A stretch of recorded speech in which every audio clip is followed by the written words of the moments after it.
So ayun, napabili nga ako sa dalawang bata na to ng merienda. Bigyan mo ako ng ano, nilupak. Ilan po? Isa. Nilupak. 10 piso. Saan yung biko niyo? Magkano yung biko? Gawa, isang 10 kiwa. po. Isa rin. And then, Gawa niyo yan? Palitaw, Kila mama. Carioca, biko. Kailangan na candles. Kailangan na lang. Narinig ko lang sumisigaw yung batang babae. Kaya na-intriga ako. Sakto na rin, merienda time naman. Kaya napabili na ako. Kumuha na nga ako. Ito palitaw. Magkano sa palitaw? 5 po.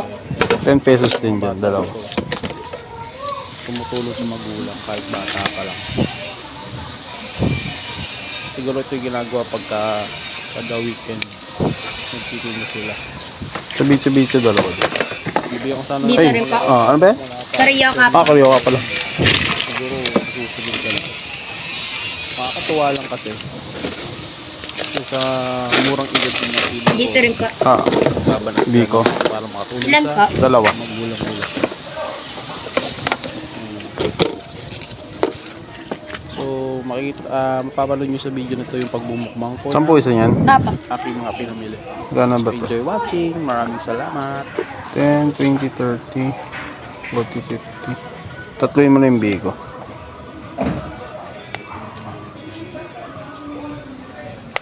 Sige, okay na. Tatlo na po.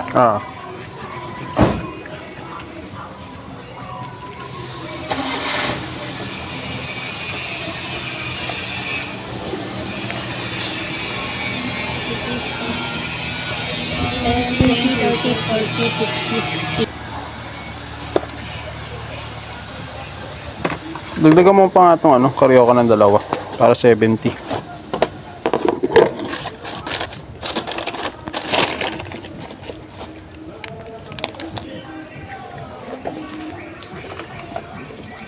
Na yung aking pinamiling merienda. So, Carioca, nilupak, biko, and palitaw.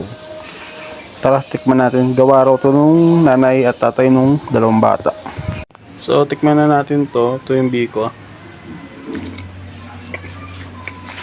Hindi siya masyadong matamis. Sakto lang. Next, yung Carioca.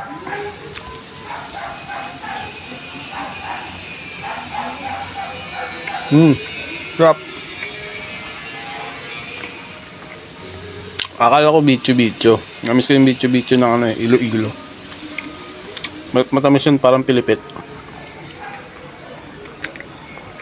Hindi siya masyadong matamis. Sakto lang, sakto. Hindi niya kakaumay.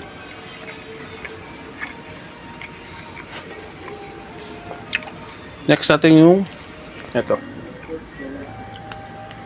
Nilupak. Naalala ko ito nung bata ako eh. Yung binabayo sa mga ano, sa kahoy na may butas sa gitna.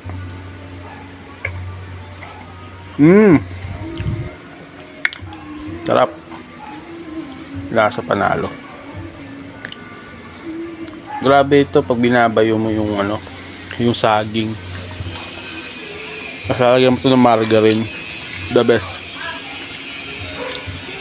Then syempre yung palitaw. Ito yung palitaw. Nagmukbang na ako na kakanin. Yung asukal may sesame seed eh. Tatingnan natin.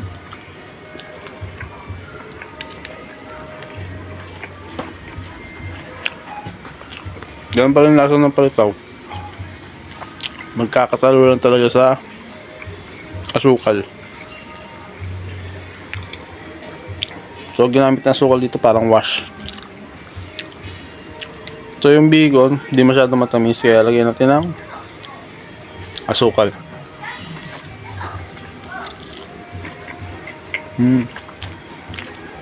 So yun lang. Maraming salamat.